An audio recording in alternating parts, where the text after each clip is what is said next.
The congregation actually had its beginnings in mid-17th century France when 6 women came together to support one another in living a life dedicated to God and the dear neighbor. In the late 1700s, France was in the grips of the Revolution. Since the sisters would not sign the oath renouncing their faith, convents were closed, properties confiscated, and most of them dispersed. Many, however, were gathered up, cast into the dungeons, and 5 were guillotined. Among those imprisoned was Sister St. John Fontbonne, who, along with a number of other sisters, had been sentenced to death. The night before this was to take place, Robespierre was defeated, the revolution ended, and those in prison were released. The sisters' reputation quickly spread. There were many poor and destitute people, and the services of the sisters were needed.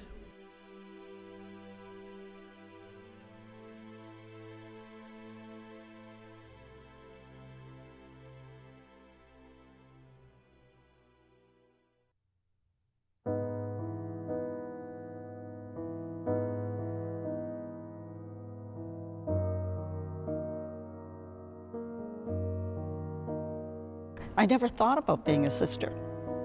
They were at school when I got there in the morning, and they were there when I left at night. And I never thought that you ever became a sister. I mean, they were just there, and that was that. I think I knew I wanted to be a sister from a very young age, and it was something that I could not do. I had felt this calling from God to be of service. I just wanted to respond out of that. I always wanted to be one of the sisters, as long as I can remember. The sisters used to come up into the country, and they'd come up and beg for the orphans. And so my parents didn't have much money, but they would send back like bushels of apples or potatoes because we lived on a farm. So I really got to know the work of the sisters and to understand some of the wonderful things they did. If you go back to those first sisters and look at what characterized not only them, but each successive administration, you find a couple of points.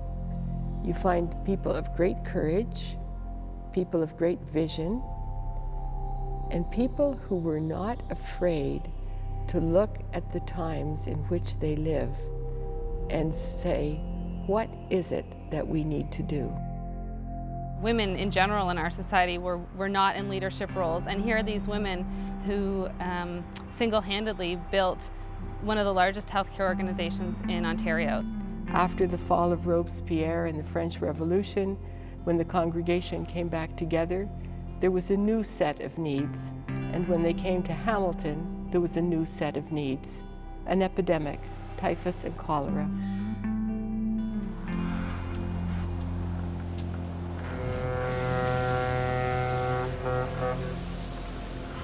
There were a lot of immigrants at that time, and so the cholera spread very quickly.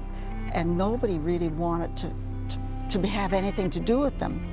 And so the sisters volunteered, really, to take care of them.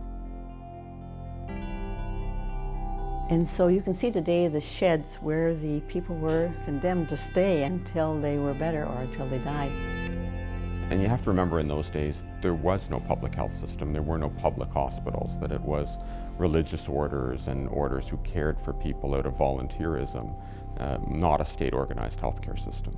So the sisters really began the healthcare system in Hamilton in an organized way.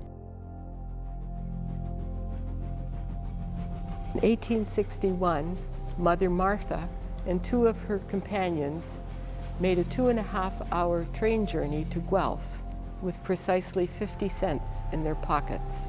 And that's how St. Joseph's in Guelph was born. And gradually, they were invited to come to different places to open hospitals, to formalize taking care of the sick in different communities. In the first years of all of our healthcare institutions, the sisters lived right there in the institutions. So they worked daily side by side with doctors and other staff. And so the relationship between the sisters and the hospital was very clearly visible. These were women of grit. They were women of courage and commitment and clarity. Clarity about what they were about, taking care of residents and patients and participants and putting them first. As healthcare became more complex and we needed to have built up our institutions so that they worked even more than they had in the past, we saw that we needed to create something whereby we could hand on to others the mission and legacy of the sisters. I'd say the group today that has picked up that mission and run with it in a remarkable way. At the front line, it's our nursing team. That our nurses, when you look at how they're living the mission of dignity and respect, are what day to day, hour to hour, 24/7, 365 days a year, are there for our patients. The nurses and the staff of our institutions are fantastic. They work hard, they're great men and women, and they are very dedicated. Being called at 3 o'clock in the morning to please come to work. The patients needed me, my peers, my colleagues needed help. Could I please come to work? And I did. Because I'm not a nurse, but they're at it and they're there with that willing spirit to help. What you want to do is to have good stories that people can look at, relate to, understand, and try to emulate. Early in my career, I had a physician who was elderly and he was very sick and he required some very expensive medication. And he wondered if there was any possibility that I might go and see if the hospital would consider giving him this medication free. And Sister Paula was the administrator of the hospital at that time, and I went down to her office, explained the setup to her, and she said she didn't listen anymore, and she just picked up the phone, called the pharmacy department, and said, Dr. Sale will be down in 10 minutes for some immune globin, and I want you to give it to him whatever he asks, and replenish the supply whenever he comes back. End of conversation. And that man was kept alive with that immune globin for years. There's so much history here about the sisters' legacy, and I think that's very special to St. Joseph's because it's very unique. It's not something that can be replicated, and the history makes staff feel very proud to work here. And I think if our staff can realize what they do to help a person, whether it's a simple thing of helping an elderly person who needs help with her walker, or an elderly man who needs help with dressing, bathing, whatever it might be, just by being there for the person and seeing the satisfaction that comes with that thank you or I appreciate this, it's very rewarding work. I think St. Joseph's is a hospital with a heart. And I say that because it has a special culture. Culture to an institution is like personality is to an individual.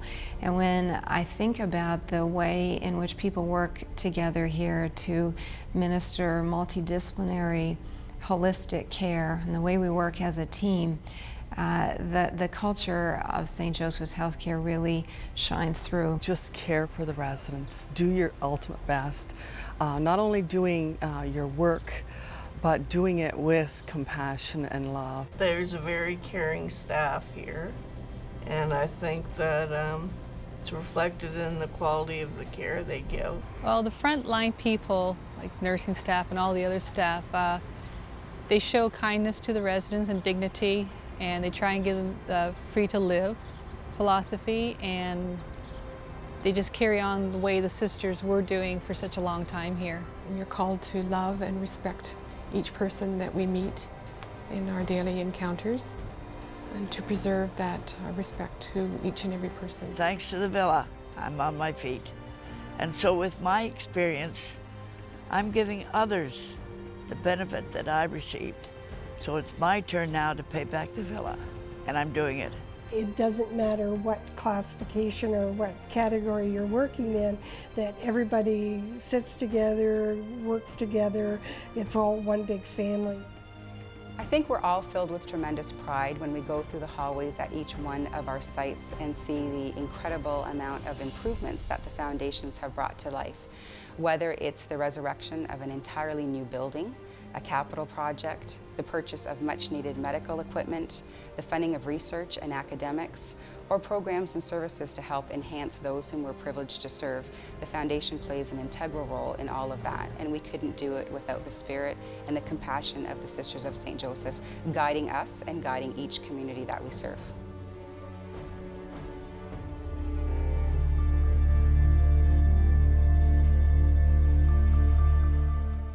As you look at the developing world, you see needs abundant.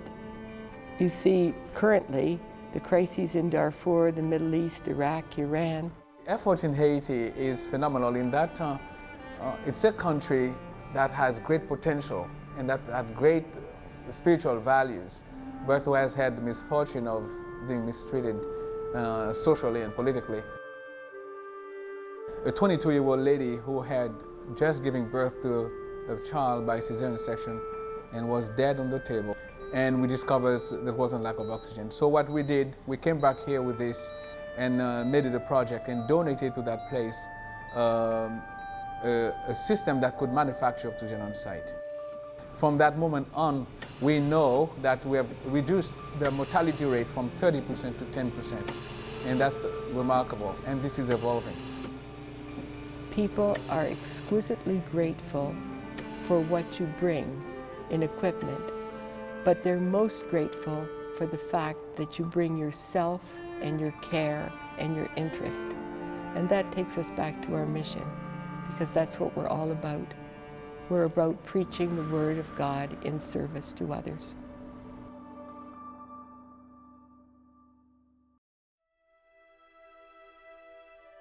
They were always, right from the very beginning, they were known as being very competent, capable, offering compassionate, sensitive care to everybody who came to them for healthcare assistance. It didn't matter what creed, religion that they were, everybody was welcomed to our doors.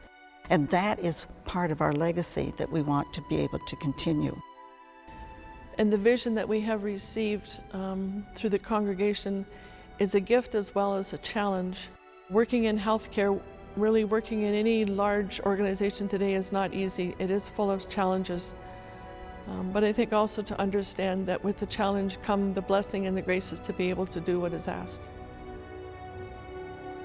And I think the legacy of the Sisters of St. Joe's can continue by keeping the same type of staff that they have right now, with kind, caring hearts. I think that's the way the legacy carries on. I would strongly advise one to never compromise their values or integrity, to continue with the warm, wonderful, compassionate care that the nurses provide in the community. Ensuring that patients feel that we cared for them fully and completely, body, spirit, and mind. We touch lives in a way that is just different than the rest of the world around us, and that we have to remember how all those interactions mean something to people and be cognizant of living that mission all the time. And more in our hospitals we see that the lay people are taking up the challenge, taking up Mother Martha's dream. And I think for many people that dream is very alive for them. If the legacy of the sisters is to perdure in healthcare, it has to be a legacy of reflection, vision, courage, and creativity. Because of the sisters and the mission work and legacy that they have created, each one of our facilities has come to life. Each one of our institutions is brimming with wonderful programs and services that helps the community.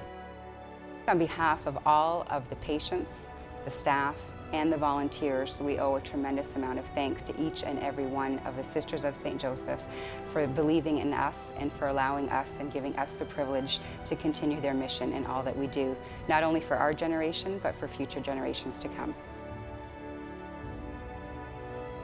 Knowing the legacy of the Sisters of St. Joseph's means for most of us who work here that we're called with a higher purpose to do the best we can, looking after the patients and the families that come into this institution. And I'm very proud to work here.